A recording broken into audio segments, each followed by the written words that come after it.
Good morning students. आज हम अध्ययन करेंगे कक्षा 10 के गोल्डन रेस के पाठ क्रमांक 3 पॉजिटिव हेल्थ यानी सकारात्मक स्वास्थ्य। अभी तक हमने इसके दो भागों के बारे में अध्ययन किया, जिसमें हमने जाना कि किस प्रकार विकसित और विकासशील देशों में शारीरिक और मानसिक स्वास्थ्य की स्थिति होती है। फिर हमने पढ़ा कि किस प्रकार संतुलित भोजन के द्वारा अच्छे स्वास्थ्य को प्राप्त किया जा सकता है। उसके बाद में हमने अध्ययन किया कि किस प्रकार एक बच्चे को भोजन की आदत होनी चाहिए, बच्चे को भोजन है वो किस प्रकार खिलाना चाहिए। अब हम आगे बढ़ेंगे तीसरे पार्ट के बारे में। तीसरा पार्ट है एक्सपेक्टेशन एंड रेस्पॉन्सिबिलिटीज, यानी हमारी आशाएं क्या है और हमारे उत्तरदायित्व क्या है। हम बच्चों से कितनी आशाएं रखते हैं और हमारा उत्तरदायित्व कितना है। Most parents love and care for their children. आंतरिक चेतना से मोस्ट पेरेंट्स यानी अधिकांश माता पिता लव यानी प्रेम, अब इसका क्या बन सकता है, ऑपोजिट बन सकता है। हालांकि ये पहले आया हुआ है, लेकिन लव का ऑपोजिट क्या बन सकता है। एक शब्द आया है पेरेंट्स का, उसका क्या बन सकता है, वन वर्ड बन सकता है mother and father. Mother and father, उसको अपन वन वर्ड के रूप में क्या कह सकते हैं, पेरेंट्स। तो अधिकांश माता पिता अपने बच्चों से प्रेम करते हैं और उनकी देखभाल भी करते हैं। Yet, very often their expectation and ambition put too much pressure on the children. फिर भी उनकी जो आशाएं और उनकी महत्वाकांक्षाएं हैं वो बच्चों पर बहुत अधिक क्या डालती है, दबाव डालती है। प्रेशर यानी दबाव, यानी हर माता पिता चाहते हैं कि मेरा बच्चा इस दुनिया में सबसे श्रेष्ठ बने। लेकिन होता क्या है, हर बच्चे की अपनी अपनी योग्यताएं अलग अलग होती हैं। किसी के अंदर डॉक्टर बनने की क्षमता होती है, किसी के अंदर मानो आईएएस बनने की हो सकती है, किसी के अंदर टीचर बनने की हो सकती है। लेकिन माता पिता दूसरे बच्चों से तुलना करके उसको उसकी जैसा बनाना चाहते हैं, लेकिन हर बच्चे की अपनी अपनी योग्यता है वो अलग होती है। इस कारण उन पर बहुत दबाव होता है।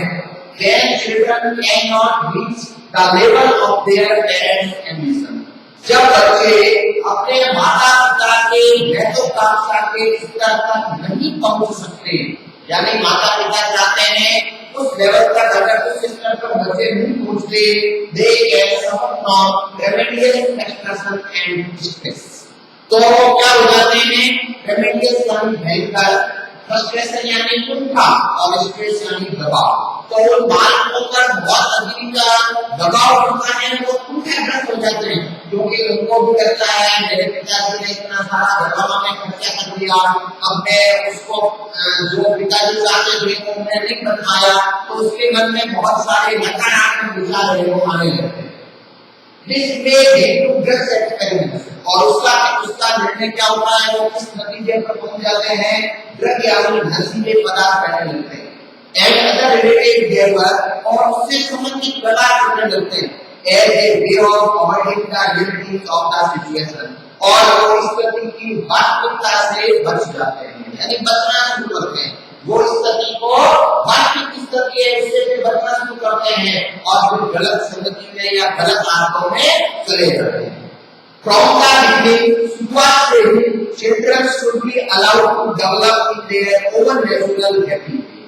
क्या करना चाहिए, बच्चों को शुरुआत से ही उनके अपने प्राकृतिक खुशनुमा तरीके से उनको आगे बढ़ने की जो है वो अनुमति हमको देनी चाहिए। वो किस प्रकार अपना विकास करना चाहता है, अब देखिए बहुत सारे ऐसे उदाहरण हैं जो शिक्षा जगत में बहुत अधिक डिग्री उन्होंने प्राप्त नहीं की, लेकिन खेल जगत में वो बहुत अच्छे हो गए। सचिन तेंदुलकर का उदाहरण आता है कि शिक्षा वो प्राप्त नहीं कर पाए, लेकिन विश्व में क्रिकेट के क्षेत्र में वो सर्वश्रेष्ठ हो गए। तो बहुत सारे ऐसे उदाहरण हमको मिलेंगे जो शिक्षा के क्षेत्र में बिल्कुल नहीं अच्छे हो, लेकिन दूसरी उपलब्धि उनकी बहुत बड़ी हो सकती है। इसके कारण उनको अपने तरीके से उनको खुशनुमा माहौल में बढ़ने की अनुमति है वो होनी चाहिए। Within the control of parental love, में क्या होना चाहिए, माता पिता के प्यार का नियंत्रण, गाइडेंस, मार्गदर्शन एंड केयर और उसकी देखभाल विदाउट टू मच प्रेशर, बिना किसी दबाव के। माता पिता का ये रेस्पॉन्सिबिलिटी है, उत्तरदायित्व बनता है कि वो उन बच्चों से प्रेम करें, उनका मार्गदर्शन करें, जहाँ उनको समस्या है उनको बताएं और उनकी देखभाल बिना किसी दबाव डालने हुए करें। ये change of some conventional parental attitude, हम परिपाटी के अनुसार माता पिता के व्यवहार में कुछ बदलाव करके may help to prevent many cases of drug dependence। हम बहुत सारे जो नशीले पदार्थों पर बच्चे निर्भर रहते हैं उनको आप रोक सकते हैं, यानी पुराने जो परिपाटी चलती आ रही है उसको बदल करके बहुत सारे बच्चे जो समस्याग्रस्त हो जाते हैं वो ड्रग्स लेने लगते हैं, यानी नशीले पदार्थों पर निर्भर हो जाते हैं, उससे आप उनको बचा सकते हैं। एंड अदर एडोलेसेंट प्रॉब्लम्स, और दूसरी किशोर अवस्था की जो उनकी समस्या है, मानव जीवन में सबसे जो कठिन अवस्था है वो किशोर अवस्था है, उसमें बालक की दिशा दशा है वो तय हो जाती है। किशोर अवस्था में माता पिता पड़ोस के रिश्तेदारों को सबका दायित्व बनता है कि किशोर अवस्था में उस बालक का है वो पूरा ध्यान है वो रखता है। We should also understand, हमें ये भी समझना चाहिए our parental responsibility to the world environment। आज जो संसार का वातावरण है उसमें हमको माता पिता के क्या उत्तरदायित्व है इसको भी हमको समझना पड़ेगा।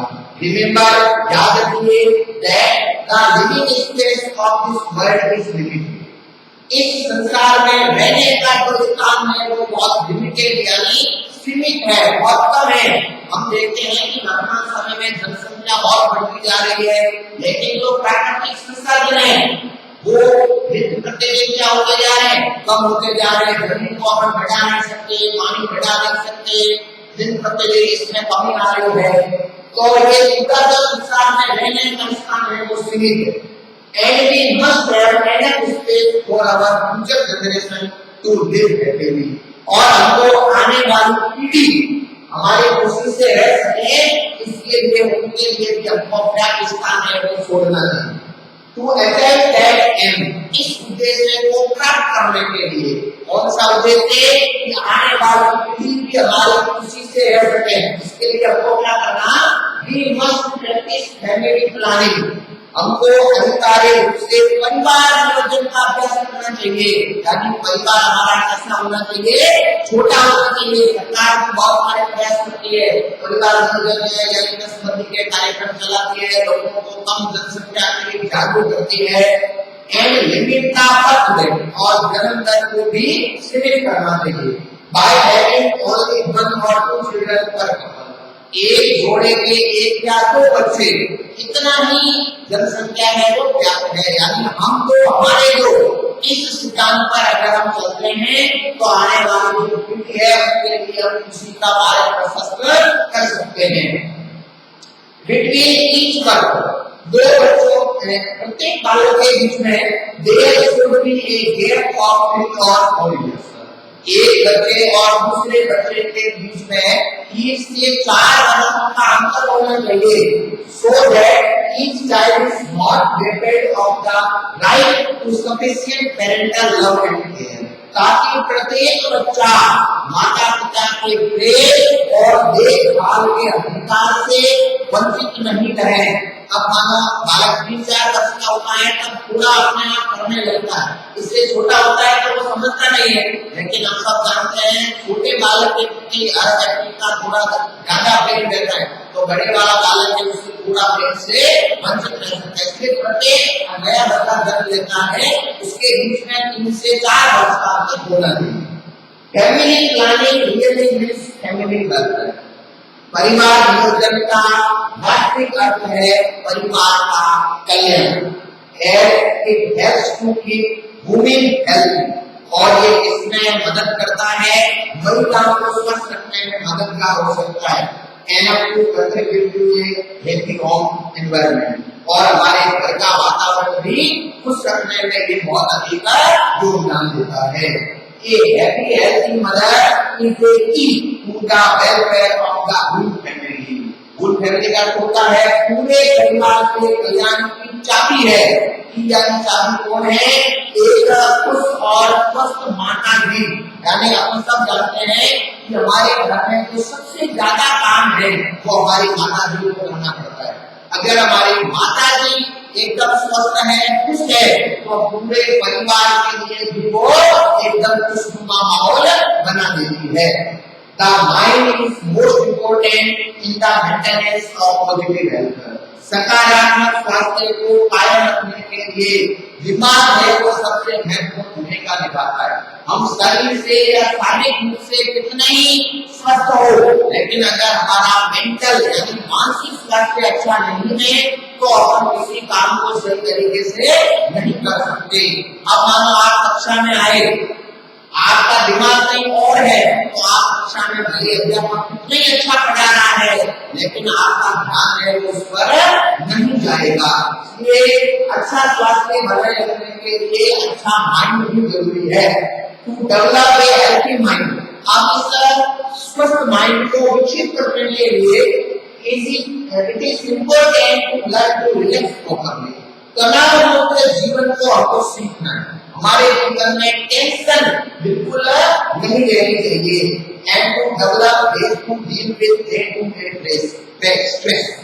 प्रतिदिन होने वाले जो दबाव है उससे हमको दूर रहना है। यानी प्रतिदिन तो हमारे बहुत सारे काम करेंगे, जिंदगी में तो संघर्ष आएगा, दबाव भी आएगा, टेंशन भी आएगी, सब आएगा।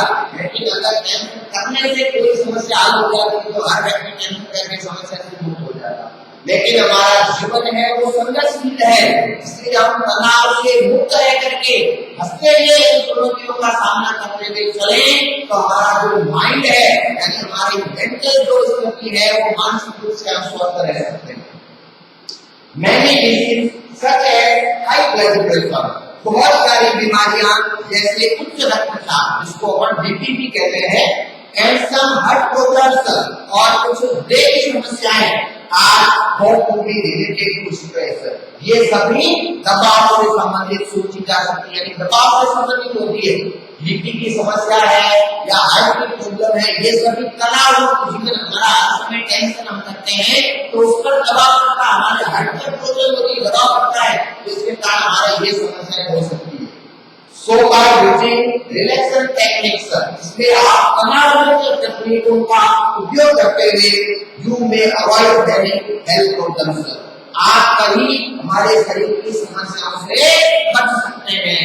यानी सबसे जरूरी बात क्या बताई उन्होंने, तनाव मुक्त जीवन हमको नहीं जीना है। उससे बाहर निकल करके तनाव के साथ संघर्ष करते हुए हमको रिलैक्स यानी आराम मुक्त जीवन जीना है। यद्यपि even then we enjoy good health, जब हम अच्छे स्वास्थ्य का आनंद लेते हैं disease में तो बीमारियां भी हो सकती है। अब ऐसा नहीं आप कितना भी अच्छा भोजन कर लेंगे, मानसिक स्वास्थ्य को अच्छा रखेंगे, फिर भी कोई बीमारी तो आएगी। शरीर है तो उसमें कुछ तो समस्याएं तो होगी। अकॉर्डिंग टू इंटरनेशनल स्टैटिस्टिक्स, अंतर्राष्ट्रीय आंकड़ों के अनुसार each person is at risk of becoming sick or injured about twice a year on average. प्रत्येक व्यक्ति के सिक यानी बीमार, इंजर्ड यानी घायल, twice यानी दो। प्रत्येक व्यक्ति के एक वर्ष में औसत 2 बार बीमार होने के और 2 बार घायल होने के अवसर होते हैं, यानी जोखिम उनकी रहती है। 2 बार अगर व्यक्ति बीमार पड़ता है या 2 बार कोई उसके साथ दुर्घटना सामान्य होती है तो ये सामान्य की बात है। It is important to deal with any sickness और injury in a realistic and intelligent way without pain. ये महत्वपूर्ण बात है कि हमको किसी भी प्रकार की बीमारी और दुर्घटनाग्रस्त हुए हैं उनको वास्तविक रूप से और महत्वपूर्ण तरीके से हमको समझना है। विदाउट पैनिक यानी बिना डर के, हमको डर में नहीं रखना है। माना कि आपको किसी गंभीर बीमारी से आप ग्रस्त हुए और डॉक्टर के पास आप जाते हैं और डॉक्टर कहता है कि आप बहुत अधिक बीमार है तो अपने मन में एकदम क्या हो जाता है, डर आ जाता है कि अब क्या होगा, मेरे साथ ऐसा हो जाएगा। लेकिन भले आप कितने ही बीमार है, लेकिन डॉक्टर हमको कह दें कि ये तो एक सामान्य सी बात है, कोई दिक्कत नहीं, ये 2 दिन में 4 दिन में आप ठीक हो जाएंगे, अपना मन को एकदम संतुष्ट हो जाए, मेरे ज्यादा बीमारी नहीं। इसलिए आप बिना डर के रहते ये कार्य करें कि आप बीमारी से बाहर निकल जाएंगे। इसलिए आपको बिना डर के रियली इस सत्य को वास्तविक रूप से समझकर हमको चलना है। Knowledge of the body should help you to manage an emergency situation. हमारे शरीर की जानकारी, नॉलेज यानी ज्ञान हमको सहायता कर सकता है इमरजेंसी सिचुएशन यानी आपातकालीन स्थिति में। आपातकालीन स्थिति में अगर हम शरीर की जानकारी रखते हैं तो हमारे लिए बहुत सारी चीज होती है। Because contacting A doctor for proper medical management, हम डॉक्टर के पास उचित रूप से मेडिकल जो दवाइयां लेने जाए उससे पहले हमारे शरीर की अगर अपनी जानकारी है तो हम उचित रूप से बहुत जो आपातकालीन स्थिति है उसको हम ठीक कर सकते हैं। when necessary, जब आवश्यक हो, any medication or drugs such as antibiotic or strong painkillers need to are monitored by a doctor. प्रत्येक प्रकार की दवाइयां या उपचार जैसे एंटीबायोटिक यानी प्रतिरोधक क्षमता घटाने वाली दवाइयां, जैविक दवाएं और मजबूत दर्द निवारक दवाइयां लेने के लिए आवश्यक है कि हम डॉक्टर की देख रेख में उनकी जानकारी ले लें या अदर क्वालिफाइड पर्सन उनका हेल्थ प्रोफेशनल। दूसरे जो क्वालिफाइड होता है बहुत अधिक जानकारी रखने वाले विशेषज्ञ और स्वास्थ्य प्रोफेशनल यानी व्यवसाय, हेल्थ यानी स्वास्थ्य, जो स्वास्थ्य के व्यवसाय में बहुत विशेषज्ञ लोग हैं उनकी जानकारी यानी उनकी देख रेख में अपन दवाइयों का उपयोग है वो करें। ये पाठ हमने पढ़ा तो इस पाठ में हमने जाना कि किस प्रकार हम शारीरिक और मानसिक स्वास्थ्य को ठीक कर सकते हैं, उसके लिए क्या उपाय किए जाने चाहिए। जिसमें भोजन की बात आई कि हमारा जो भोजन है वो संतुलित होना चाहिए, भोजन किस प्रकार से करें, यानी जब भूख लगे तब भोजन करें। फिर आया माता पिता कितनी आशाएं रखते हैं और माता पिता का क्या दायित्व होता है। इसलिए हमने इस पाठ में पढ़ा। अब हम आगे काम करते हैं। इसमें आपको काम करना है एक्टिविटी फर्स्ट का ए और बी। एक्टिविटी फर्स्ट का आपको क्या करना है, ए और बी। ये प्रश्नों का आपको काम करके लाने हैं, जिसमें एक्टिविटी फर्स्ट में 11 सवाल है और एक्टिविटी बी में 5 सवाल है। ये आपको काम करके लाना है। ये ध्यान रखें कि ए और बी के हम सवाल 11 और 5 16 सवाल है वो हम पूरे कर लें। धन्यवाद।